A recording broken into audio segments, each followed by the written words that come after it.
So einen Concorde habt ihr noch nie gesehen. 449.900 Euro. Wir sind natürlich mal wieder im schönsten Bundesland der Welt, im Saarland unterwegs. Und das ist tatsächlich ein Concorde Cruiser A940 LSR SOD Rise 4x2. Das steht da hinten noch dran, 950. Das heißt, wir sind tatsächlich unter 10 Meter. Ich grüße dich, Stefan Buhr. Hallo. Hallo Sven, hi. Ja, geile Kiste. Ich wollte schon die ganze Zeit filmen und du hast gesagt, nein, der muss freigestellt werden. Das muss alles perfekt inszeniert werden. Ja, inszeniert nicht, aber man beide Markisen raus. Aber das kannst du eben nicht so, wenn die Reihe in Reihe stehen. Und nur so macht es eben Sinn, das zu zeigen, ja. Hast du noch mehr Fotos, wo der im Sonnenschein, im Glück und so steht? Nee, habe ich nicht. Nee. Ich habe ein Foto von der Dachterrasse. Also, Sag mal, da ist wirklich eine Dachterrasse drauf. Ja, die können wir gerade mal abfilmen. Wenn du die mir mal gerade in die Kamera hältst, mach mal bitte. Nee, gerade, am besten vor dich hier, vor die Brust oder so. Ja, genau. Dass ich das mal gut abfilmen kann, weil da ist tatsächlich eine Dachterrasse oben drauf und das ist tatsächlich auch ein Concorde. Das heißt, die Basis war ein Concorde und die haben den neu gekauft von Concorde, ein Sondermodell quasi, und davon gibt es nicht so viel, oder? Das ist ein individueller Großbauer, der selber Expeditionsfahrzeuge baut, im siebenstelligen Bereich oftmals. Und der hat sich zum Ziel gesetzt, so einen Wagen zu kaufen und den auf Neudeutsch richtig mal aufzupimpen. Mit Stollenbereifung, mit Beklebung, mit exklusiver Lederausstattung im Cockpit, mit den großen Haushaltsmarkisen links und rechts. Die habt ihr nicht gesehen, wenn wir uns ein bisschen bewegen, sieht man das. Dann eben diese Holzoptik auf dem Dach, sodass man eben das Dach begehen kann. Natürlich muss man aufpassen auf so einer Dachterrasse, die ist nicht ausgewiesen als Dachterrasse, aber haben die Leute natürlich auch genutzt und haben eben mal so Kissen drauf gemacht und haben eben auch das sich aufs Dach gelegt. So, das wirst du auch gleich mal machen. Also Das kann ich machen, ja. wir sind ja hier in Saarbrücken und haben das Glück, dass du da oben ein großes Fenster hast. Da werden wir gleich mal reingucken. Und du bist eigentlich so der Spezialist für neue Fahrzeuge und gebrauchte Liner. Mittlerweile hast du so viel gebrauchte Liner am Hof stehen wie kaum ein anderer in Deutschland. Zumindest, ich kenne jetzt keinen, der mehr gebrauchte Liner hat wie du. Zumindest von ganz vielen verschiedenen Firmen. Das heißt, du hast dich jetzt nicht nur auf einen spezialisiert. Du sagst, mehr oder weniger sind die alle gleich. So hauptsächlich Morelo, Concorde und Phoenix. Genau, aber auch mal, ob es ein Niesmann ist, da gibt es ja auch schöne große Fahrzeuge. Wir sind da offen für die großen Fahrzeuge und haben selbst eben richtig Herzblut dafür. So, und das ist ein Riesengerät. Baujahr, was haben wir? Das ist jetzt ein 2021er Fahrzeug und hat rund 6000 Kilometer runter. So, dann halt mal gerade die technischen Daten vor deinen Bauch, am besten vor deine Brust. Mein Bauch? Ja, genau so. Ja, da kann ich es nämlich viel besser abfilmen. Also er heißt tatsächlich Concorde Cruiser A940 LSR, SOD Rise 4x2 950. Ist 9,43 Meter Länge. Das finde ich auch gut, dass er unter 10 Meter ist. Das ist ganz wichtig, glaube ich, damit du wirklich auf die Plätze auch reinkommst. 11,9 Tonnen, Zuladung 3 Tonnen. Also du hast richtig viel Zuladung und er darf noch ein bisschen was ziehen, nämlich auch nochmal 3 Tonnen. Und kostet 449.900, aber der ist schön voll, muss man sagen. Der hat eine Klimaanlage, einen Staukasten? Genau, der hat Staukasten, Klimaanlage, der hat Solaranlage, Gasgenerator, Hydraulikstützen, Gastank, Aldeflow, Birdview-Kamera, alles Mögliche. Und eben auch zahlreiche kleine Details, wo man drauf achtet, was einfach so viel handwerkliche Arbeit bedeutet hat, diese Dinge einzeln anfertigen zu lassen. Ob es hier ist, ob es oben die Leitbar ist, ob es die Heckleiter ist. Es ist überall, es ist bis ins jede Detail wahnsinnig viel Mühe reingetan, dass der Wagen richtig... Also ich zeige mal gerade die 360-Grad-Kamera. Die ist im Mercedes-Stern drin. Oben hat er eine Kamera und hier vorne... Ist das eine Kamera? Schon, oder? Ich habe getestet das hier. Tut mir leid, ne? Aber Das sieht ziemlich schwer in der Kamera aus. Also es könnte sein, dass du also gucken kannst, dann hast du oben nochmal eine 360-Grad-Kamera drin. Ich hoffe, das kommt gut rüber, weil es ist, eigentlich war es so schön heute Morgen. Ja. Wir hätten es direkt auf morgen filmen sollen, aber es kommt auch so gut rüber. Das ist leider nicht so schön jetzt heute, das von den Farben, ne? Gut, jetzt ist, sag mal so, Er fällt unglaublich auf, er stand bei dir im Eingang mit drauf. Das ist natürlich ein Auto, was nicht auffallen soll, wenn es frei steht, und das ist kaum reflektiert. Es hat eine Hinterachssperre. Wichtig ist auch die Bereifung. Wenn man zum Beispiel mal ins Gelände reinfährt, dann ist es hier eine Bereifung, die ist an der Seite offen. Das heißt, die reinigt sich auch selber. Matsch und so weiter kann austreten, und es ist eine grobe Baustellenbereifung. So würde ich sie mal beschreiben. Damit kommst du schon sehr weit, oder? Ja, wir haben ja sowieso viele Kunden, die mit den heckangetriebenen Fahrzeugen auch im Winter in Norwegen unterwegs sind. Und in der Regel, wenn du hinten auf die Hinterachse 2 Schneeketten machst außen, kommst du überall hin mit den Fahrzeugen, ja. So, die Beklebung ein bisschen, wie soll man so sagen, so ein bisschen ein Outdoor-Look, gar keine Frage, aber auch so ein bisschen Military. Und dann hast du hier natürlich auch so eine kleine Endzeitstimmung drauf, ein Totenkopf. Ist das ein Totenkopf? Abdruck mit einem Skull-Symbol, ja. Ja. Sieht aber cool aus, ne? Also mir persönlich gefällt der Wagen richtig gut. Das erinnert mich an unser Harley-Modell. Ich weiß gar nicht, das Ding war irgendwie kaum im Netz. Da haben wir es verkauft für 36.000 Euro. Ja, du kannst dich daran erinnern? War wahnsinnig viel Anfrage für das Fahrzeug gewesen. Klar gab es da auch schlechte Kritik für uns, aber wir haben ja gesagt, der Wagen ist zurückgekommen, wir werden nicht vorbereitet. Ja, ist korrekt, aber wir haben gesagt, komm, wir filmen den Wagen ab, und genau die Leute haben angerufen, die genau sowas gesucht haben, gesagt haben, wir kommen normal nicht an so ein Fahrzeug ran, und haben sich mega gefreut über das Fahrzeug. Und ich glaube, die Leute, die können das bestätigen, sind auch immer noch heute sehr zufrieden damit. Wo hast du den her? Weil man kommt da ja gar nicht so einfach ran. An das Fahrzeug hier? Ja. Das hat derjenige, der das ausgebaut hat, also ausgebaut sage ich, der das Ganze so gestaltet hat. Das ist die Firma SOD, das steht hier für Stone Offroad Design. Eine tolle Firma aus München, und die haben den Wagen selbst so gemacht und wurde auch selbst genutzt vom Inhaber. Und nachdem das Projekt abgeschlossen war, hat er dann eben wieder verkauft. Ja.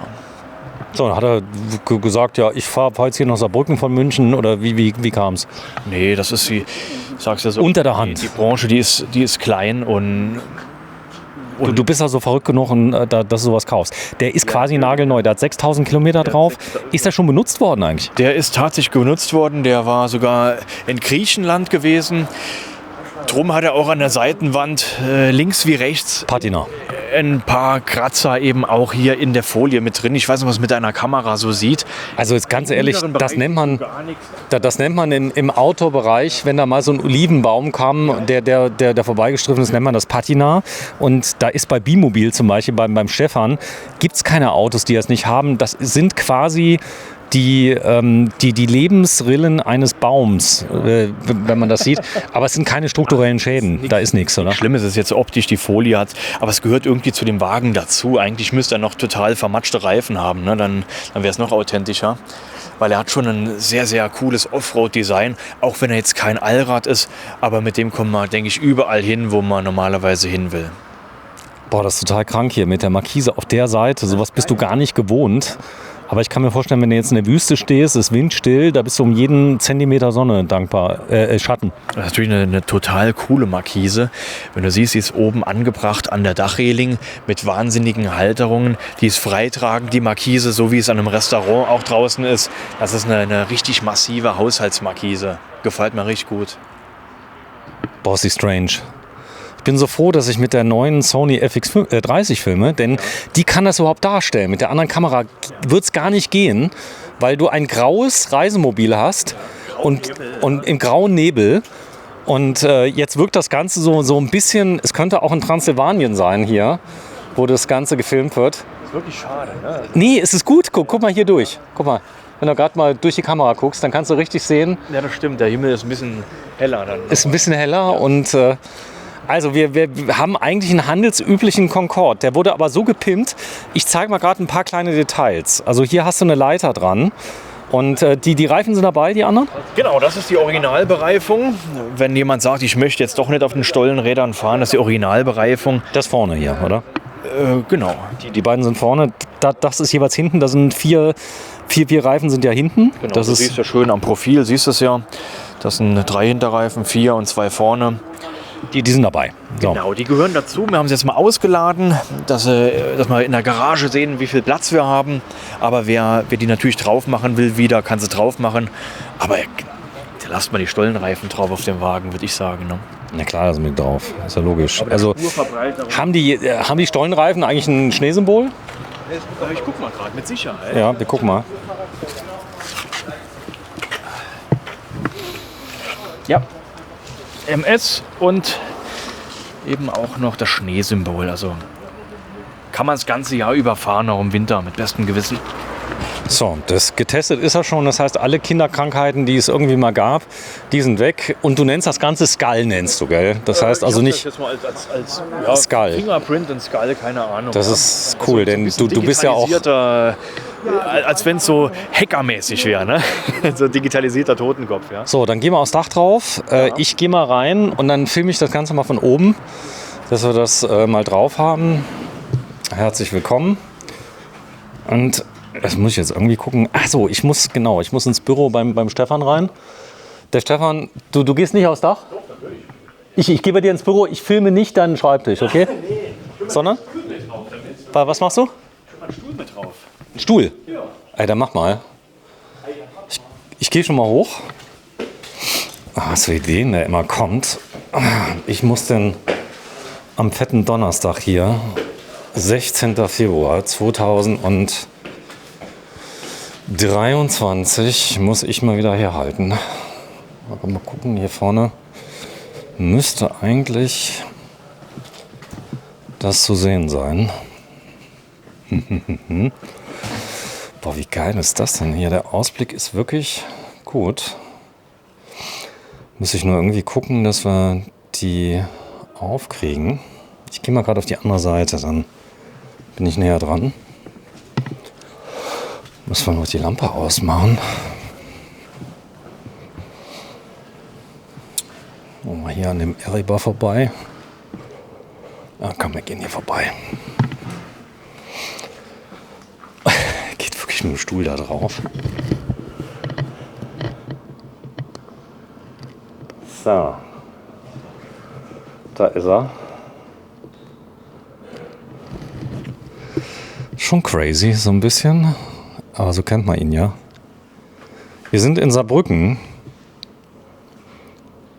Und das ist, glaube ich, der abgefahrenste Concorde, den ich je gesehen habe. Da sieht man übrigens, das ist wahrscheinlich die SAT-Anlage. Und da hat eine Dachklima und eine Staukassenklimaanlage. Und lieber Stefan, fall mir da nicht runter. Da ist er. Wie cool ist das denn? Ja, er fühlt sich sichtbar wohl, wenn jetzt das Wetter noch ein bisschen besser wäre. Aber jetzt kann man sehr schön sehen, also die Doppelmarkisen, die hier drauf sind. Und ja, hier ist jetzt besser. Jetzt kann man es ein bisschen besser sehen. Ich gehe mal bitte, warte, ich gehe mal an seinem Schreibtisch ran. Dann kann man eventuell nämlich das Fenster aufmachen. Gucken, ob das geht technisch. Jo, das geht. Hallo? Ich muss mal kurz daran. Ich bin gleich wieder weg. Der Hund wird weggeschoben, das Fenster geöffnet. Und Stefan! Stefan! Hi, da vorne steht er. Ja, krasses Teil. Sieht gut aus, aber ich habe leider einen Weitwinkel drauf. Es geht ein bisschen, man sieht es ein bisschen. So, ich komme noch mal zu dir. Ja, sie hat mich nur gebeten, ich soll nicht seinen Schreibtisch filmen, weil das sieht schwer nach Arbeit aus. So, da bin ich schon wieder weg. Alle flüchten vor der Kamera, das ist gut. Und ich gehe mal noch mal runter. Also hier werden Sie Fan, hier machen Sie Facebook Wohnwagen Vogt an. Und kommen Sie nach Burbach. Solange es den Laden hier noch gibt, denn Sie ziehen bald um nach Saarlouis. Wird noch ein bisschen dauern. Also nicht heute und morgen, sondern wird noch ein bisschen dauern. Stefan, das sah gut aus.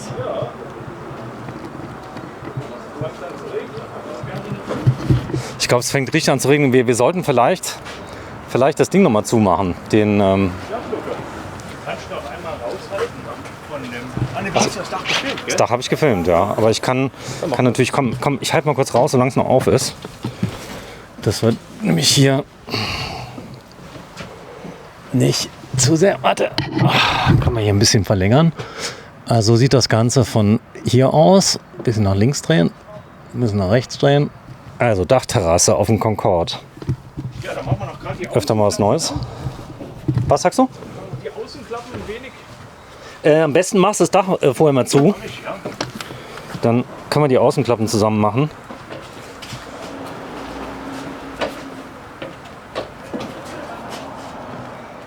So.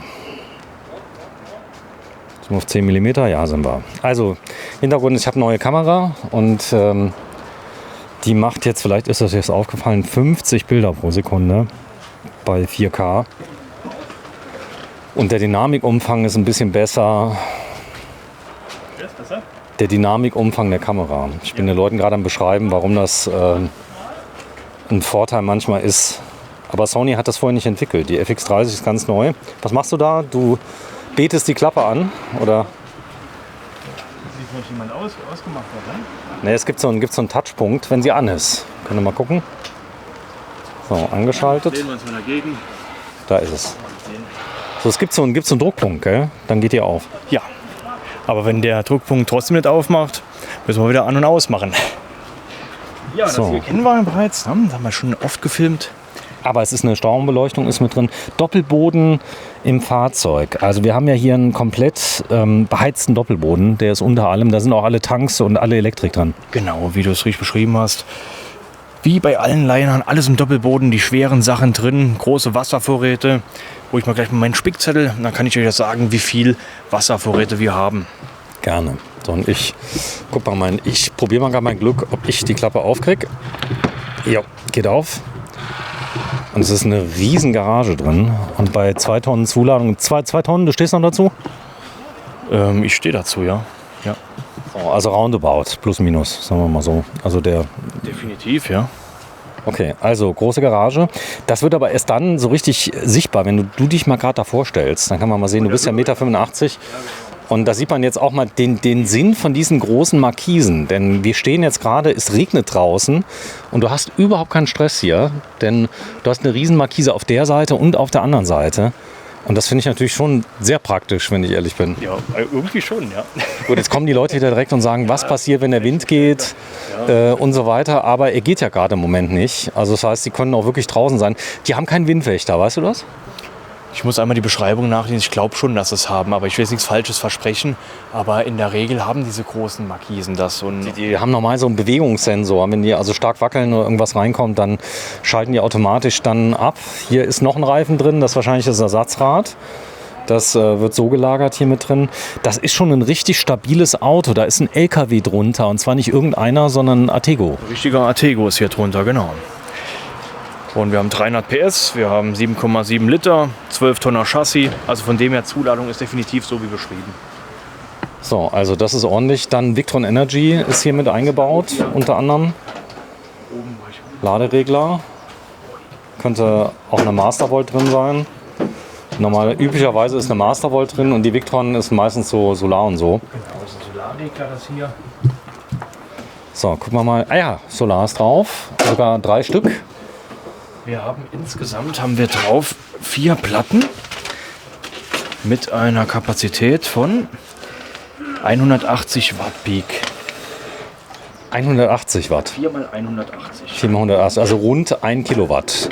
Rund 1 Kilowatt. Ja, nicht ganz, 800 ungefähr. Also das ist, gut, man muss auch sagen, da ist ja jetzt eine riesen Dachterrasse drauf. Man könnte natürlich viel mehr drauf machen, aber dementsprechend ist das natürlich schon ordentlich. Das heißt also, einen Gasgenerator, ne? Das muss man ja dann eben auch ins Verhältnis setzen. Dann. der hat einen Gasgenerator? Einen Gasgenerator noch, ja. Okay, das heißt, ich kann Strom machen mit Gas. Genau. Wie viel kW hat der? 2, 3 kW? 2,4 kW. 2,4 kW. So, und hier sind wahrscheinlich Batterien drin und Wechselrichter. Da ist eine Mastervolt-Kombi. Kombi. Und Batterien müssen wir noch gleich gucken. Ne? Batterien sitzen ja hinten dran. Hat er. Hat er. So, wenn du mal gerade drin bleibst, dann filme ich dich mal gerade, wie du da drin sitzt, dass man mal die Größe der Garage sieht. Und du bist ein großer Mann, du kannst fast drin stehen, aber nur fast. Und Also Batteriekapazität, die wolltest du auch noch wissen. 2,6 kW hat der Generator. Und die Batterien.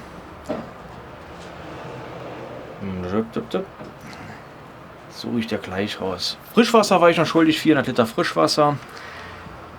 120 Liter Gastank. Und 3x170 Ampere-Stunden Gelbatterie haben wir drin. 3x170 Ampere-Stunden Gel. Genau. Okay. So, und das Ganze fernreisetauglich, dafür wurde es auch gebaut. In Griechenland war es ja unterwegs. Wir machen noch mehr Klappen. Hast du Lust? Ja, natürlich. Was haben wir hier? Gasgenerator. Gasgenerator Telera mit Yamaha. Da ist er. Der ist auch relativ leise. Ich glaube, wenn du in der Wüste stehst, spielt es eh keine Rolle. Dann hab auch genug Solar. Also der. Kann Dann ja hier. auch sein, dass es gar nicht so spannend ist. Wüste oder in Skandinavien, in Griechenland. Ich bleib mal hier stehen, denn es ist schön am Regnen. Die Markise tut, was sie soll. Was ist hier drin? Abgasreinigung? Gasreinigung. Okay. So, dann gehen wir mal ums Auto rum. Und dann haben wir nämlich noch mehr zu gucken. Denn jetzt müssen wir uns beeilen. Jetzt ist hier ein bisschen Regen. Aber hier kommt ja schon gleich die zweite Markise. Ich bin voll der Fan von der zweiten Markise. Ich finde das cool. Zum Filmen ist die zweite Markise natürlich sensationell. So, eine alte drin. Mit Druckwasserpumpe. Ich glaube, die ist über einen Seilzug ist hier angeschlossen. Guck mal gerade. Da ist wahrscheinlich eine Fernöffnung ist hier drin. Guck mal hier an der Seite. Meistens ist hier ein kleines Züglein. Das machen wir gleich. Was finden wir? Das ist wahrscheinlich von der Toilette. Das ist auf jeden Fall die Unterseite von der Dusche. So viel kann ich schon mal sehen. Das ist die Duschtasse, die hier drin ist. Und da ist jeweils Fäkaltank und Frischwassertank, Spülung, also alles, was man kennt. Eine Hubstützanlage hat er auch drin, sehe ich gerade. Wir haben auch ausgefahren bisher. Da steht gerade auf den Hubstützen drauf, der Wagen. Da ist noch ein Gastank. 90, oder? 120. 120 Liter. So, der ist hier drunter. Also Gastank ist dabei. Also von dem her sind wir schon sehr autark mit dem Fahrzeug. Klar können wir noch Batterien noch dazu machen. Haben ja noch viele Möglichkeiten. So, und hier haben wir die große Garage, kannst du durchladen. Also all das, was man von einem guten Concorde kennt. Bitte mal Fahrerhaus öffnen. Da hat man sich natürlich auch nicht lumpen lassen, sondern hat hier schön beledert. Ja, das ist sehr aufwendig gemacht, das hier. Ich glaube, das muss man vor dem Sattler, das ist für mich ein Kunstwerk, wie jemand das so verarbeiten kann. Das ist wirklich auch den Himmel innen drin. Man sieht es ja häufig bei LKWs. Das ist jetzt nur eine Schmutzmatte. Ist aber auch behandelt. Trotzdem edel, ne? So, dann ist auch das ganze Fahrerhaus ist nochmal beledert. Die Luftauslässe verbronzet. Ja. Und ansonsten ist aus dem schönen Nutzfahrzeug, was so wahrscheinlich auch gerne mal als Gemüsetransporter verwendet wird oder als Baustellenfahrzeug, je nachdem, 4x4, ist das hier ein schönes Fahrzeug geworden. Ja, wir sind immer ehrlich in dem, was wir sagen. Was natürlich perfekt gewesen wäre, vielleicht hat es dann doch einen Rahmen gesprengt, wenn eben auch noch die Türrahmen dann foliert gewesen wären. Also jemand, der sich auskennt, sieht das dann natürlich, dass eben der Türrahmen, dass der noch weiß ist. Aber gut, es Skandal im Sperrbezirk, sage ich nur. Es ist wahrscheinlich auch ein Wahnsinnsaufwand. Ist aber schön foliert. Also wenn du hier guckst, also hier ist alles vom Feinsten, sogar unter die Gummidichtung runterfoliert. Hier siehst du nichts. Dann hast du hier überall nochmal abgeklebt das Ganze. Praktisch noch mal Hier eine Überdichtung. Die Rahmen lackiert vorher. Folierte Rahmen. Nee, lackierte Rahmen. Lackierte Rahmen. Ich find's cool. Also die Folierung ist drauf. Was denkst du, wie lange wird die halten, die Folierung? Kann man so 7, 8 Jahre? Ja, je nachdem, wie viel Sonneneinstrahlung drauf ist. 6, 7 Jahre wird das halten, ja. Wird es halten. Also dann ist es ja letztendlich dem obliegen, der das dann hat, ob er es runter macht oder nicht. Aber wenn er es runter macht, hat er quasi nochmal ein fast neues Auto. Fast neues Auto, ja. Und dann kann man es ja auch nochmal in einer anderen Farbe machen, ne? Oder nochmal so. Oder verkaufen als neues Auto, weiß. Also die Option in weiß zu machen, habe ich ja. Das heißt, die Folie kann man abziehen. die kann man machen. Aber jetzt ist er erstmal so, das ist eine Hochleistungsfolie. Das ist also jetzt keine billige Folie, die jetzt hier gewählt haben. Ist das jetzt auch so? Ich sehe nämlich hier vorne sind die Stöße alle mit drin. Das darf ja nicht in einem Stück foliert werden, sondern das ist immer mit den erforderlichen Stößen mit drin. Da sind Unterbrechungen mit drin. Dass diese Ausdehnungskoeffizienten, was ziemlich krass ist, die Fenster sind foliert. Sowas habe ich auch noch nie gesehen. Ich habe es auch noch nie vorher gesehen. Also das sind folierte Fenster, das kann man leider jetzt ein bisschen schlecht sehen. Hier vorne sieht man es ein bisschen besser. Alles ist foliert. Verkehrsbussen, wo man das vielleicht mal gesehen hat zuvor. Aber von innen, ich finde es nicht mal störend von innen. Von der Optik her, man könnte es mal rausfilmen gleich, dass man es mal sieht durch die Kamera, wie es ausschaut. Ich habe noch nie Kunststofffenster foliert, weil ich dachte mal, es geht nicht, weil dann der Kunststoff reagieren würde. Aber hier sehe ich keine Reaktion. Also irgendwie haben sie es gepackt, oder? Ja, meine Meinung habe ich da schon mal gesagt. Ich würde hier Echtglasfenster auf jeden Fall reinmachen in das Fahrzeug. Aber es ist natürlich kein Muss. Aber bei dem, was der Wagen alles hat, ich glaube, ich würde Echtglasfenster von Wendglas reinmachen. Gut, die kann man ja reinmachen. Es sind ja Seitsfenster sind drin. Und da ist der Weg ja zu den Echtglasfenstern nicht mehr so groß. Warte, ich ziehe mal gerade den Weitwinkel ein bisschen auf. Dann haben wir den Überblick. So sieht er aus, als könnte er fast fliegen. Sollen wir mal reingehen? Gehen wir mal rein, ja. Also, dann hat er übrigens auch Alufelgen. Auch die kosten ein kleines Vermögen. Das weiß ich mittlerweile. So ein Satz Felgen liegt so, ich glaube, 8.000, 10.000. Ja. 5.000 auf jeden Fall, ja. Oder du kannst natürlich auch von Alcoa kannst auch 7.000, 8.000 ausgeben. Ja, geh mal vor, Stefan. Dann zeige ich mal gerade, wie man hier so reinkommt. Die Tür, auch die wurde dann nochmal lackiert. Alles in einem schönen Grau. Und jetzt kommt die Ernüchterung. Innen ist es ein ganz normaler Morelo geblieben. Concorde, so, ich nehme es zurück. Ein ganz normaler Concorde geblieben. Und das Besondere hierbei ist allerdings, dass die Holzfarbe auch schon in diesem dunklen Grau gewählt worden ist. Das heißt, das passt. Und das Ganze ist in sich natürlich eine schöne Zusammenstellung. Also wenn du guckst, der Alkoven... Mit einem hellen Polster auch arbeiten. Wenn du das jetzt noch anfängst, dann aufs Außendesign, ich glaube, dann ist es zu dunkel hier drin. So ist es immer noch sehr schön. Es geht auch nur mit dem Alkoven, mit dem Originalfahrhaus. Also wenn du hier so ein Konzept durchziehen würdest mit dem voll integrierten, da würden die Hühner lachen. Ja. Aber so ist es, also du hast ja gemerkt, wie der Concorde hier außen ankam. Er stand hier vorne auf der Ecke. Er ist als Concorde auch nicht erkennbar. Das ist, oder? Nee, nur wenn jemand wirklich vielleicht das gleiche Fahrzeug fährt, guckt drumherum und sagt, das sieht doch aus wie meiner. Aber sonst, wenn man es nicht weiß, echt schwierig zu sehen, was für ein Wagen hier drin steckt.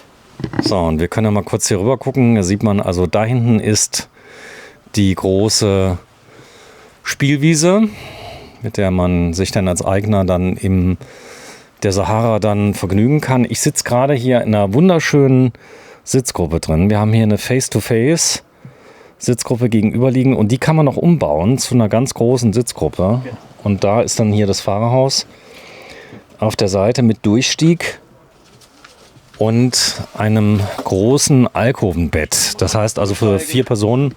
Genau, so ein schöner Wagen für 4 Personen. Zugelassen ist auch für 4 Personen der Wagen. Du willst umbauen?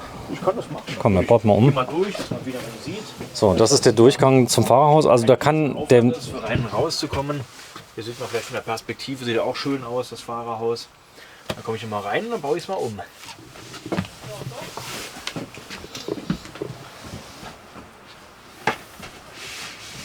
So, das haben wir ja schon gelernt. Schieben. Ja, wir haben jetzt schon einige Videos gedreht. Morgen machen wir weiter. Heute am fetten Donnerstag ist das ja das Highlight heute. Ja, ich denke, morgen wird das Wetter noch schlechter.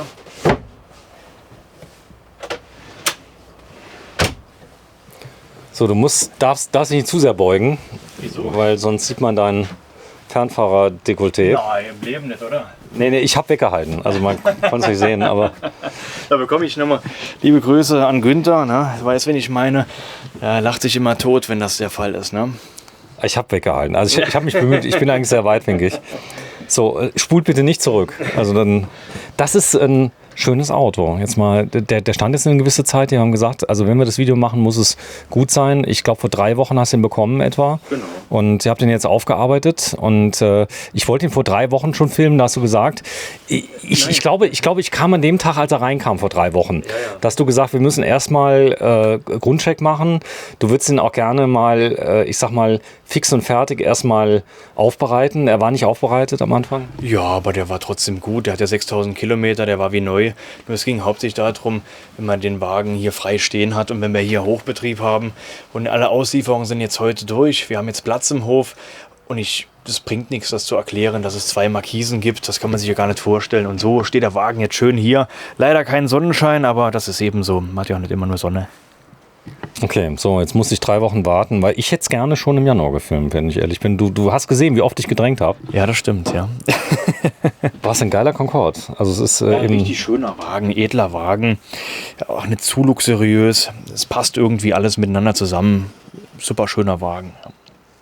Ja, schauen wir mal noch an. Kühlschrank, Badezimmer und Schlafraum. Jetzt warte mal kurz. Ich musste erstmal hier das alles für mich stimmig gehen lassen. Verstehst du? So diese Konstellation aus diesem Außen und dem Innen,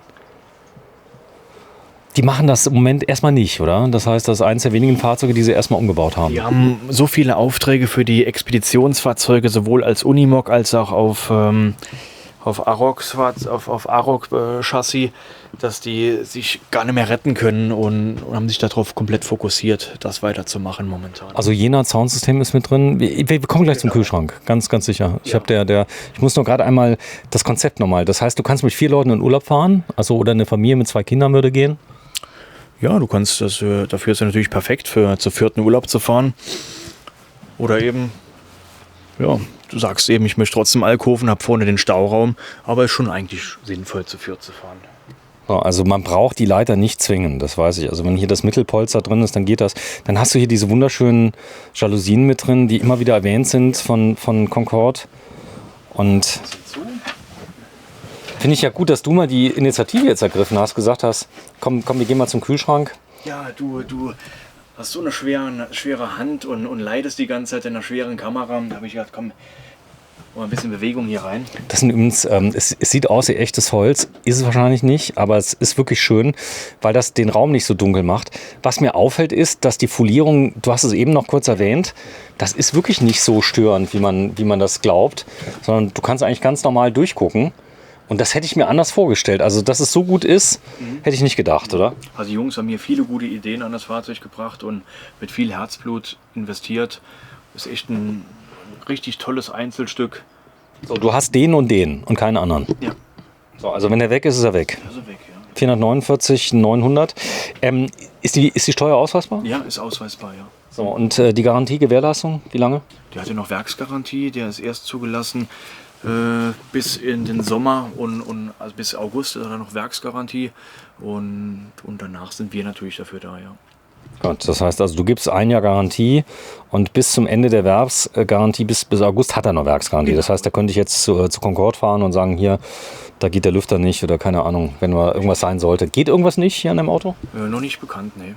Bisher funktioniert. Also funktioniert. 6000 Kilometer. Da vorne indirekte Beleuchtung, wie man das kennt. Also das ist schon alles sehr edel. Concorde Light. Hier diese ausgefrästen, das finde ich mal ein Highlight hier, oder? Ganz toll gemacht, ja. Das handwerklich richtig schön gemacht, das hier, ja. Das ist so viel Arbeit, das Ganze hier aus einem Stück einfach auszufräsen, damit auch diese Lichteffekte so rüberkommen. Kann man einfacher machen aus Holz, aber das ist nicht gewollt. Das ist schon richtig schön, das hier. So, eine Mastervolt-Anlage ist hier mit drin, ein Jena Soundsystem ist mit eingebaut. Dann hast du hier eine Alde, Gasfernschalter. ja, dann Wifi ist mit drin. Genau, dann eine automatische Sattanlage, eine Dachklimaanlage von Troma. Eben hatten wir fälschlicherweise gesagt, es wäre eine Bodenklima. Heute waren wir, glaube ich, 3 Fahrzeuge mit Bodenklima. Ist eine Dachklima ist drauf. Was mich gewundert hat, guck mal hier, Stefan. Was ist das hier? Der Ausströmer. Das sieht doch schwer nach Staukastenklima aus. Schwer nach Staukastenklima aus, ja. Das war der Grund, warum ich es gesagt habe. Ja, und wenn du jetzt noch einen Empfänger findest, für die... Ich finde keinen, ne? Findest keinen? Nein. Das ist hier durchgängig Nein, zum anderen. Ah, okay, alles klar. Das hat keine Funktion. Also es ist eine Lüftung, die von A nach B geht. Ja, das ist eine Lüftung, die von A nach B geht. Ja. Okay, also er hat eine Dachklimaanlage, die ist hier oben drin. Also ich zeige nochmal den Raum in Gänze, dass wir das mal sehen. Es ist echt ein schönes Fahrzeug. Und die Extras, die natürlich jeder Concorde hat, die können wir nochmal kurz aufzählen. Das heißt, auch die Verarbeitung ist hier wirklich Stationen, kein Fließband. Der wird geschoben, glaube ich, von einer Station zur anderen. Das ist nochmal die Besonderheit hier drin. Werden wenige Fahrzeuge gebaut, rund 400 im Jahr. Eine echte Manufaktur. Ja, und vom Artego, ich kann es nur abschätzen, im Jahr vielleicht 10 Stück, schätze ich mal jetzt hier auf dem Alkoven. Viel mehr dürfte das nicht sein. Ja. Krass, du kriegst ein Unikat. Was hat der neu gekostet? Was denkst du? Also kommen wir da ran schon jetzt beim Neupreis? Sind wir schon fast bei 4, ohne die ganzen Extras? Die neuen Fahrzeuge ohne diesen Aufbau liegen momentan über 500.000 Euro und investiert wurde an dem Fahrzeug rund 60.000 Euro. Also in diese Spezial, das ist ja alles speziell angefertigt. Genau. Da ist ja nichts, wo du dann sagen kannst, ich kaufe das mal eben bei, wie heißt einer eurer Großhändler? Francana Ja. und bestell mal kurz die Dachterrassenhalterung für den Artego Cruiser. Das haben alles Handwerksbetriebe rund um München auf speziellen Auftrag hin gefertigt. Ja. So, bei der Folierung reden wir über plus, minus 10.000 Euro. Ich denke eher 15 bei der Folierung hier. Ja. Also ich weiß, das war so eine Stadtbusfolierung hier in Saarbrücken. Die schlägt schon mal mit 8.000 Euro zu Buche, wenn du mal so eine Werbung folieren lässt. Mit den Fenstern, all drum und dran. Krass, schön. Guck mal hier, vorne ist sogar noch die Folie drauf. Siehst du, hier im Kühlschrank? Das ist richtig, ja. Also nicht wundern, dass ihr denkt, da wäre Kratzer drin. Nein, die Folie ist noch gar nicht abgezogen. Also die ist noch original. Dann hast du hier Kühlschrank mit drin, doppelseitig zu öffnen. Dometic. Und hier ist ein kleiner Apotheker hier drunter. So, Hubstützenanlage von I&P, falls ich noch nicht erwähnt habe. Ne, kein Apotheker, das ist für Schirm und was auch immer du da reinmachen möchtest. Dann haben wir den großen Apotheker. 30 Kilo, ganz im Belasten, steht drauf. Großer Apotheker und oben das, haben wir schon aufgebaut? So. Also großer Baldachin und das Ganze sind Vollkorpusmöbel, das heißt auch innen komplett ausgeführt mit Furnier und natürlich eine Art Mikrofaserstoff auf den kompletten Dachhimmel drauf. Also kein Teppich oder so, das ist richtige Mikrofaseroptik hier. Ich hoffe, ihr könnt das so sehen, wenn du drüber fährst. Da ist die Kaffeemaschine.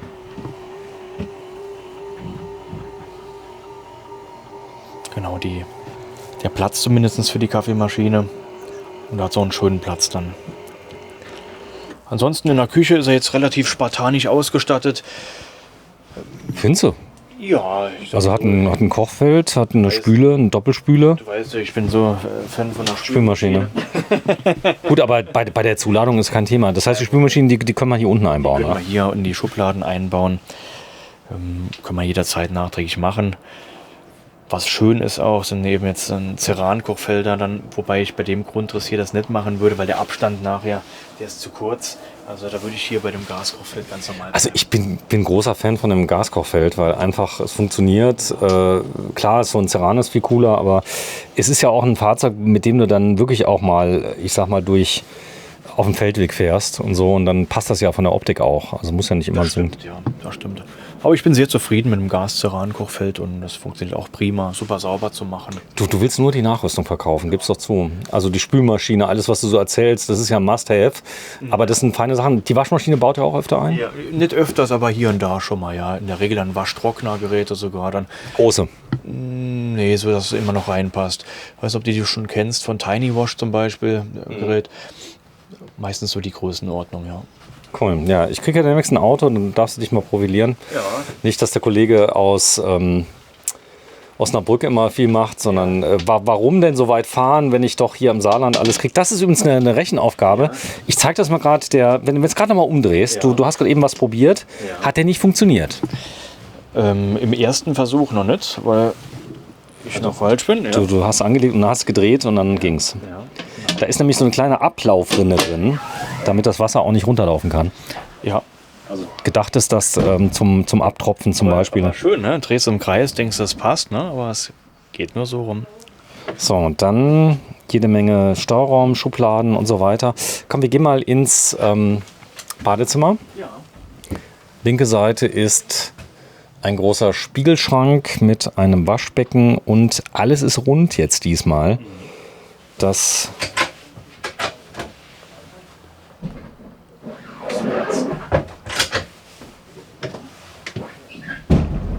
und der Spiegelschrank. Die Reifen werden, glaube ich, gerade verladen. Die Reifen werden reingeladen, ja.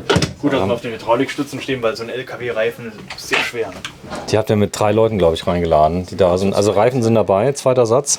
Großer Kleiderschrank ist mit dabei. Genau. Und nochmal kommen Kleiderschränke, noch 2 Stück.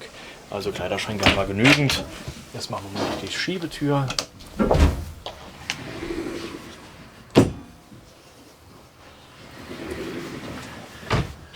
Sven, du bist so ruhig geworden. Du, ich bin gerade ganz bedächtig, bin ich am Lauschen, wie die Reifen eingeladen werden. Weil ich mir gerade dachte, wir beide, weißt du, so alleine in so einem Fahrzeug und so weiter, macht es einmal Wumms und Bums. Und außerdem bin ich bin ziemlich platt heute, muss ich sagen, weil das Fahrzeug ist richtig toll. Und wir haben eigentlich viel heute gefilmt. Ich glaube, 5. Fahrzeug jetzt, oder? 5. oder 6. ja. Mhm. Da ist alle Fahrzeuge so roundabout eine Stunde. Du bist ja der Spezialist für Liner. Und da muss man schon sagen, wenn du hier auf dem Hof stehst und die gebrauchten Liner, du sagst, die stehen eigentlich den neuen in nichts nach. Im Gegenteil, die Kinderkrankheiten sind alle schon weg. Ich sag mal, das Thema Gewährleistung übernimmst du. Genau, das ist noch Werksgarantie drauf, klar.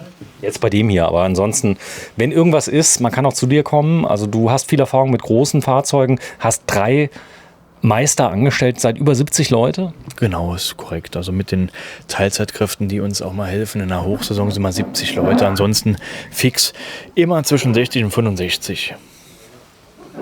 Guck mal, eine Festtanktoilette von Tecma. Auch die habe ich jetzt im Betrieb, kommt aus dem Schiffsbau. Das Besondere, wenn du die mal gerade öffnest, immer wieder ein Erlebnis. Die kann man sehr gut reinigen. Weil im Vergleich zu der Dometic-Toilette, das hier ist ja eine Tedford. Und im Vergleich zu der Toilette hast du natürlich den Vorteil, dass du die komplett aus Keramik hast und nicht diesen schwarzen Stopfen in der Mitte. Das stimmt, die hat immer Kalkflecken und sieht immer ein bisschen aus, als wenn es doch nicht so sauber wäre. Ja. So, und dann natürlich ganz wichtig, Doppelschlafzimmer hier drin, à la Concorde. Schöne indirekte Beleuchtung, alles Mikrofaser beledert an der Seite. Auch hier wieder haufenweise Platz nach oben zur Seite hin. Fernseher haben wir auch noch zum Rausschwenken. Soundsystem im hinteren Bereich. Der Heckbereich abgeriegelter Wärmekreislauf. Das heißt, du kannst hier hinten kälter machen zum Beispiel. Genau, damit es nachts nicht zu warm ist, wenn es vorne schon warm ist. Dann hast du hier Stauraum, beledert. Ja, Vorsicht, Vorsicht. Ja, so geht's. Wunderbar. So, und dann, also großer Stauraum drin. Hier habe ich zum Beispiel Unterwäsche drin in dem Stauraum. ich muss gestehen, die meisten Leute, ich auch, nutzen es für die Dreckwäsche reinzumachen. Ja, Die Dreckwäsche. ja, die benutzen Socken, alles rein, dann Dann mache ich Ikea. Also Ikea-Tüten, nämlich zum Sammeln der Dreckwäsche. Ja. Baumwolltüte vorher und dann alles da rein. Ich gehe mal ganz kurz hier drauf, dann zeige ich euch das mal. Also so sieht das Ganze aus von der Seite. Also hier ist der Fernseher mit drin. Dann hier vorne die große Liegewiese mit einem Rückenteil, das so mehr an Hotel erinnert. Also richtig schön.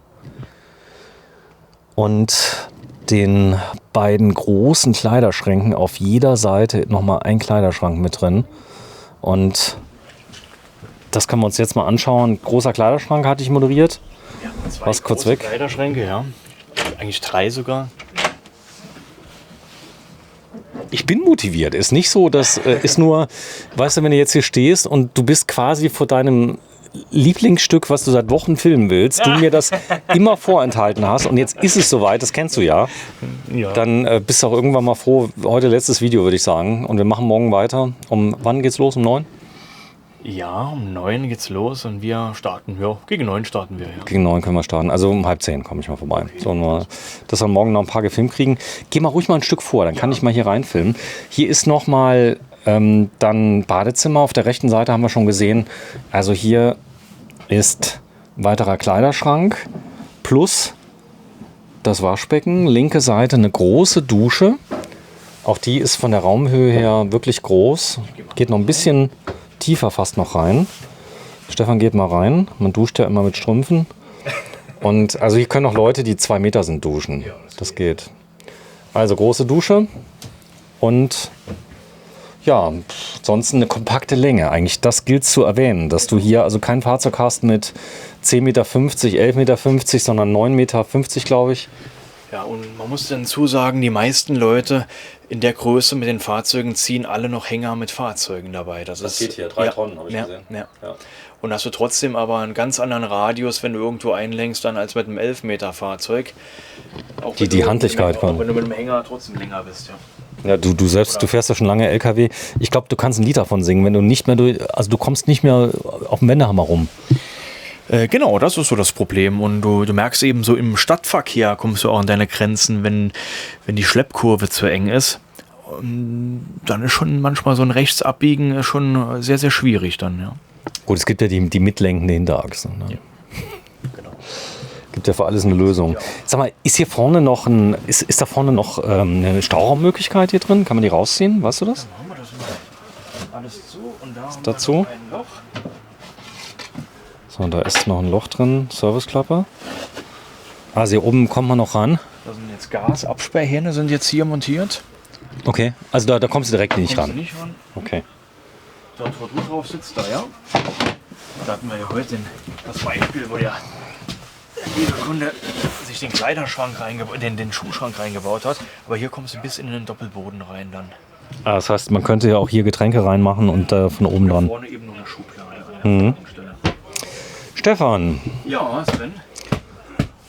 Long time no see. Du warst auf der Messe CMT in Stuttgart. Zu Besuch. Zu Besuch. Getroffen, ja. Haben wir uns getroffen. Der ganze Markt ist viel in Bewegung. Er macht das seit über 60 Jahren. So einen Boom wie in den letzten 3 Jahren hast du nicht mitbekommen. Aber du sagst, das ist noch lange nicht das Ende. Also viele Leute haben das jetzt erst gerade für sich entdeckt, oder? Wir haben natürlich viele Leute gehabt, die haben während der Corona-Zeit die Urlaubsform auch getestet in der Form von der Vermietung. Und wir haben natürlich eine starke Entwicklung, dass Leute angefangen haben im Wohnwagen, um ein Reisemobil umgestiegen sind, sich vergrößert haben, jetzt irgendwo in der Generation sind der 60er Jahrgänge, wo auch du dazugehörst, Sven, und gehen ins Rentenalter. Ja, ich habe schon verstanden, der Wink.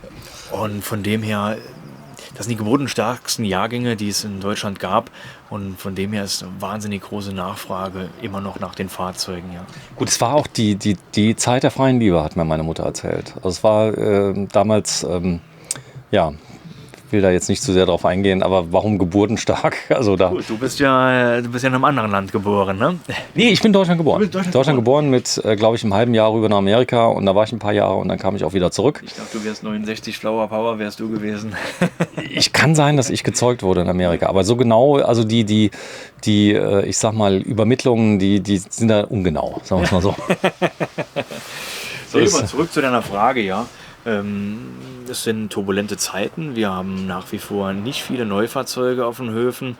Und irgendwann wird der Knopf auch mal aufgehen, aber es brauchen wir auch dringend, eben, dass mal wieder Neufahrzeuge verfügbar sind, dass man den Kunden, so langsam kann man den Kunden verbindliche Preise eben auch mal wieder mitteilen und nicht auf Preisgleitklauseln dann nur hinweisen. Und ich denke, dass der Knopf so langsam aufgeht. Im nächsten dreiviertel Jahr wird es mit Sicherheit alles besser werden. Ja. Ihr habt eine Vermietung. Habt ihr viele Fahrzeuge noch in der Vermietung eigentlich? Ja, wir haben über 70 Fahrzeuge in der Vermietung, ja. Das heißt, also du sagst auch nach wie vor kein ich sag mal, Ad-Hoc-Kauf machen, sondern ruhig mal mieten und mal ausprobieren. Also wir haben auch 7,5 Tonner, 10 Tonner in der Vermietung, dass man auch hier, wenn man sich der Sache unsicher ist und vielleicht das lieber austesten will, testet es aus. Und ansonsten, wenn man sich sicher ist, was soll man sagen? Ne? Wir leben natürlich vom Verkauf auch. Ne? So, und die Zinsen, merkst du das, dass die angestiegen sind stark? Eigentlich eine Kaufzurückhaltung? Ich merke es eben auch selber, indem wir einen Haufen Zinsen bezahlen für unseren Bestand an Fahrzeugen, natürlich, klar. Und ansonsten werden weniger Finanzierungen in dem Moment auch nachgefragt und es geht mehr an die Barreserven. Das war aber auch schon in den letzten 2 Jahren so. Das Thema Upselling war ja oft ein Thema, also dass gerade die Hersteller Fahrzeuge verkauft haben, die wirklich gut ausgestattet waren, die dann auch ein bisschen teuer waren. Den Leuten die dann gesagt haben, naja gut, dann was soll's, Zinsen sind niedrig, dann machen wir halt statt 8 Jahre 10 Jahre oder so. Aber jetzt mit den Zinsen, das heißt, sind die Leute ein bisschen preissensitiver geworden in letzter Zeit? es war ja nie eine Phase gewesen, wo man gesagt hat, es ist mir egal, was es kostet. Angebot und Nachfrage bestimmt ja den Markt. Und was die Zinsen angeht, es wird nach wie vor, wenn Finanzierungen gemacht werden, eher Langzeitfinanzierungen gemacht, weil man weiß, man plant dann mit was auch wieder, man weiß, was wieder reinkommt, eine Lebensversicherung oder etc. Aber was sind so typische Laufzeiten? 10 Jahre? 10 Jahre ist immer noch eine typische Laufzeit, um eben eine Rate so zu halten, dass man weiß, jederzeit kann ich das auch ablösen. Zinssätze im Moment, sind wir bei 5 schon? Um die 5%, ja, tatsächlich. Ja. Und die waren bei 3 oder vor? Ja, die waren ja auch nie ganz niedrig gewesen, muss man fairerweise auch sagen. Es gab mal hier und da eine Sonderzinskondition mit 1,99 über kurze Zeit. Aber die hast du aber mitfinanziert dann, oder? Im Schnitt war es 3% eben immer trotzdem gewesen. 3 bis 4 sogar, ja. Weil die Leute immer erzählen, ich habe gar keine Zinsen bezahlt damals. Vielleicht bei der Hausbank, dass die mal eine Aktion hat. Aber selbst da hast du dann immer noch irgendwo eine 0,99 gehabt, aber auch nur mit KfW oder über Bauspardarlehen dann. Ansonsten hast du da auch eine 1,5, 2 gehabt. Ist ja auch noch eine Bonitätssache bei der Hausfinanzierung. Okay, das heißt, die Leute, aber es war schon schön. Das heißt, du konntest dann, wenn der Kunde reinkam mit 60, hatte sich vielleicht eins auch mal gekauft für 80 oder für 90, weil er gesagt hat, komm, den Rest finanziere ich halt, mach das mit dabei. Aber der Vorteil ist jetzt natürlich, dass sich der Markt wieder ein bisschen normalisiert. Also ich denke, das hat für alle Vorteile. Man kann zum Händler wieder mal gehen. Merkst du schon so ein bisschen, dass die Kunden auch schon mal hinkommen? Was ist denn da noch drin? Kriege ich da noch einen Satz Reifen oder so? Du, die Frage, die war immer gewesen. Also das ist ja legitim, das mache ich auch. Und man muss ja immer fair miteinander umgehen und gucken, dass man eine Lösung findet. Und wenn am Ende des Tages beide zufrieden sind, ist es ein Geschäft für beide gewesen. Ja, was ganz interessant ist, die Händlermargen wurden gekürzt. Also das heißt, damit die Preissteigerungen im Handel nicht zu stark ausgefallen sind, haben einige Hersteller, wenn nicht alle, gesagt, liebe Händler, ihr kriegt weniger Rabatt. Und viele denken ja, ihr kriegt auf so ein Auto hier 50% oder so. Das ist totaler Käse. Also das ist, sag mal, wenn man da noch alles abrechnet, glaube ich, muss man die Fahrzeuge teilweise sogar schon vermieten, damit überhaupt noch eine Marge übrig bleibt, oder? Die Problematik ist, wenn du gerade solche LKW-Chassis hast. Das waren früher immer, wir haben gesagt, Mondpreise. Du bist bei Fiat oder bei MAN gegangen, du hast 30-40% Nachlass als Handwerker auf so ein Auto bekommen. Und da dachte man eben, ja, das bekommen die Händler auch. Das haben wir natürlich nicht. Und wie du es gesagt hast, du bist sehr nah am Markt dran. Die Margen sind gekürzt worden, damit die Preise sich nicht noch mehr erhöhen. Scontis sind weggefallen.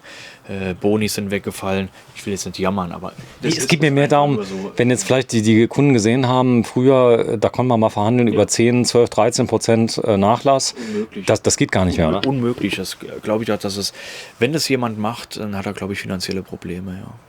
Das könnte ja passieren, dass einer sagt, okay, ich habe jetzt hier 100 Autos vor der Tür stehen, der Markt bricht ein bisschen zusammen. Du hast sehr viel treue Kundschaft. Wir haben gerade eben mit Leuten gesprochen, die schon ewig, also seit quasi in 3. Generation, dein Vater hat das ja auch schon übernommen und das kommt jetzt. Wie blickst du in die nächsten 2 Jahre? Die nächsten 2 Jahre, ich bin gespannt eben, was passiert, wann der Knopf mal aufgeht, wann genügend Chassis geliefert werden. Noch sieht es nicht so aus. Meine Prognose war für den Herbst gewesen. Noch sieht es aus, als wenn es erst Frühjahr nächsten Jahres wird, wo komplett geliefert wird. Und dann haben wir ja einen Restart eigentlich. Wir liefern heute ja noch Fahrzeuge aus, die vor 1,5 Jahren bestellt waren in Düsseldorf auf der Messe. Und die sind teilweise noch immer nicht ausgeliefert. Und der Kunde hat auch oft gar kein Verständnis dafür, weil es auch nicht mehr erklärbar ist, das Ganze. Aber es ist so, ja. Gut, aber ein paar Sachen ändern sich gerade, hast du mir erzählt. Also das Thema zum Beispiel Festpreisgarantie, da ist der Handel oder die Hersteller bereit, darüber zu reden mittlerweile, dass man sagt, okay, wir bemühen uns, dass er dann möglich kommt im August oder wann auch immer. Ja, Chassis kommen. Es gibt eine Auswahl an Zugfahrzeugen so groß wie noch nie. In der Klasse, die wir jetzt gerade filmen, ich sag mal, da war nur eine Handvoll. MAN, Actros, ja, Artego, bisschen Iveco und so. Aber bei den kleineren Fahrzeugen, da geht richtig Post ab. Also da ist zum Beispiel VW, MAN schwer im Kommen, oder? Ja. Super viele Aufbauhersteller, die man vorher nicht gesehen hat. Vorher waren 80% Ducatos und heute der Ford ist stark geworden. MAN, VW, Mercedes, Citroën, Peugeot. Es ist so eine bunte Mischung. Hier und da mal Renault. Wir reden ja hier mittlerweile von 8 oder 9 Chassisherstellern, die liefern. Plus noch die großen LKWs hier, in denen wir uns befinden. Irre, gell? Und die entsprechenden Derivate, ja, wie den Ducato gibt es dann unter 4 verschiedenen Labels, ja, mit hier so und so und so. Ja, vielen Dank. Stefan Buhr, ja, Wohnwagen Vogt. Du bist in welchem Verband bist du? Wir sind als Händler fast alle im Deutschen Caravaning Handelsverband, DCHV. Und wir sind jetzt speziell Intercaravaning Mitglied. Intercaravaning war es, ja. Intercaravaning, genau. Weil du mir, glaube ich, eine WhatsApp geschrieben hast, ihr habt euch getroffen mit Händlern, habt zum Austausch, glaube ich, im Dezember wart ihr, oder? Genau, wir waren da auf Tagung gewesen und da wird wieder wirklich sich 5 Tage bis eine Woche Zeit genommen, um eben auch über die Zukunft zu sprechen, um über Qualitätsthemen zu sprechen, über Service, über Verbesserung, Digitalisierung. Das ist eine richtig tolle Sache. Großes Thema, haben wir eben noch drüber diskutiert. Was passiert, wenn der Verbrenner 2035 per Beschluss verboten wird? Gut, das ist noch ein bisschen hin, aber du weißt selber, die Zeit geht schnell rum. Jahre sind quasi ein Fingerschnipp mittlerweile und wir haben jetzt viel erlebt in letzter Zeit auch zusammen, aber es wird Lösungen geben. Also ich denke, die Caravaning-Branche wird sich da nicht aufhalten lassen. Ne? Nee, ich denke auch nicht. Ich habe das zwar auch kritisch beäugt, das Ganze, aber wir werden jetzt erst mal gucken, welche Lösung es gibt, wen es betrifft. Betrifft es LKWs, wie ich es gelesen habe? Betrifft es keine LKWs? Und aber ansonsten, es muss ja Lösungen dafür geben. Ansonsten wird ja ganz vieles nicht mehr funktionieren. Letzte Frage, 4,25 ist jetzt durch. Ist es durch? Nee, das war eine Frage an dich. Also ich habe jetzt nochmal gehört, letzte Woche von einem Innungsmitglied im Kfz-Bereich, die haben sich drüber unterhalten, der wusste das Thema auch schon. Es sei sehr akut und wir hoffen, dass das Thema durchgeht. Das wird uns ganz, ganz viele Sachen ermöglichen für die Zukunft mit 4,25 Tonnen. Also es geht um den B-Führerschein für erfahrene Autofahrer, dass die 4,25 Tonnen fahren dürfen. Ja, bitte nochmal in die Kamera halten. Dieses schöne Auto, jetzt sind wir ein bisschen abgeschwiffen, Gebrauchtwagen Concorde, ja gebraucht, 6000 Kilometer, 6200, 300 PS, Artego 1230, 9,43 Meter Länge, die Stehhöhe innen 2,10 Meter und sage und schreibe 3 Tonnen Zuladung. Also das heißt, wir sind sogar noch weiter. Also für die 3 Tonnen verbürge ich mich jetzt nicht. Ne? Das ist natürlich, was angebaut wurde, wie die Markisen. Das wiegt mehr als die Standardmarkisen, die drauf waren. Aber das hat jetzt mal der Kollege so aus den technischen Daten übernommen. Und nach der Zulassung, alles, was hier angebaut wurde, erhöht natürlich auch das Gewicht. Aber das ist reichlich Zuladung. Das wird man so schnell nicht überladen, das Fahrzeug hier. So, und das Ganze kriegt ihr zumindest mal jetzt noch. Ist die Kamera schwer. Ja, du kannst wohl hier sitzen bleiben. Bei Wohnwagen Vogt, das ist in Saarbrücken. Home Run endlich mal. Warum wir so spät zueinander gefunden haben, aber besser spät als nie. Weiß ich jetzt auch nicht, weil ich musste eigentlich nur vor die Haustür fahren. Ihr baut nächstes Jahr neu, mit größter Wahrscheinlichkeit, vielleicht sogar noch dieses Jahr Spatenstich. Aber so ganz genau weiß man es nie. Aber ihr werdet nach Saarlouis, deine Heimatstadt, fahren. Genau. Du bist ja in Saarlouis geboren. Genau, das ist im Landkreis Saarlouis, in Überhahn, kann man glaube ich auch sagen. Und das wird richtig schön. Das wird Nachbarn bei euch, wer ist in der Gegend? Ich weiß nicht, ob man das will, dass man sagt. Ist da so die ganz große Küchenfirma? Ist nur Nobilia in der Nähe? Ja, das ist unweit. Ne? Das ist nachher noch so 2 Kilometer entfernt. Ja. Okay, also da oben, zwischen praktisch Saarlouis und Frankreich. Ja, also schon in der Gemarkung Überhahn dann auch mit drin. Also kurz vor Frankreich. Also kurz vor Frankreich. Also findet ihr den Wohnwagen Vogt, da wird alles anders. Also in der Planung habt ihr vorgesehen eigene Stellplätze. Ihr habt viel mehr Platz, oder? Viel mehr Werkstattplätze. Wirklich viel mehr Werkstattplätze und vor allem mehr Platz, Stellfläche, damit wir uns besser bewegen können, auch mit den Fahrzeugen. Also hier gerade eben, als wir eingeparkt haben, habe ich noch gewitzelt, habe gesagt, du Stefan, jetzt guck, dass du den nicht noch setzt zum Schluss, ja, weil das ist so, ihr habt da viel Erfahrung damit, aber teilweise ist das schon abenteuerlich, also wie ihr die Fahrzeuge hier überhaupt in die Parklücken reinkriegt, oder? Wenn der Platz hier mal leer ist und dann denkst du, boah, ist hier ein Platz, ne? Aber wir stehen hier mal 100 Fahrzeuge auf dem Platz und dann wird es wie Tetris spielen. Sag mal, wenn jetzt ein Hersteller auf einmal mit einem Tieflader kommt und liefert dir mal so 50 Fahrzeuge, das kann ja passieren, wo stellst du den hin? Also einen Auffangplatz, oder? Wir haben ja im Januar irgendwo um die 70 bis 80 Fahrzeuge ausgeliefert. Das war ja schon relativ viel und da sind die meisten mit Tieflader gekommen. Und dann wird es jeden Tag, ist das hier eben dieses Spiel. Ne? Ja. Habt ihr eigentlich auch so einen ganz großen Auslieferungsmarathon gehabt im Dezember? Viele haben da berichtet, dass Neuzulassungen sind explodiert. Nee. So, Stefan Buhr, viel geredet, 149, nee, Quatsch, ich würde ihn gleich mitnehmen. Also 449.900 Euro ist schon eine Stange Geld, aber du sagst, das hier ist ein Liebhaberobjekt. Wer sowas gerne hätte, einmal. Das Ganze wurde von Designern wirklich, das ist nicht hier irgendwo hingemacht, sondern das ist ein richtiges Konzept gewesen von der Firma, die das richtig drauf hat, oder? Genau, so ist es ja. Und es ist ja praktisch ein Wagen im Neuzustand. Das ist ja absoluter Neuzustand der Wagen. Ja. So, also 6.200 Kilometer circa.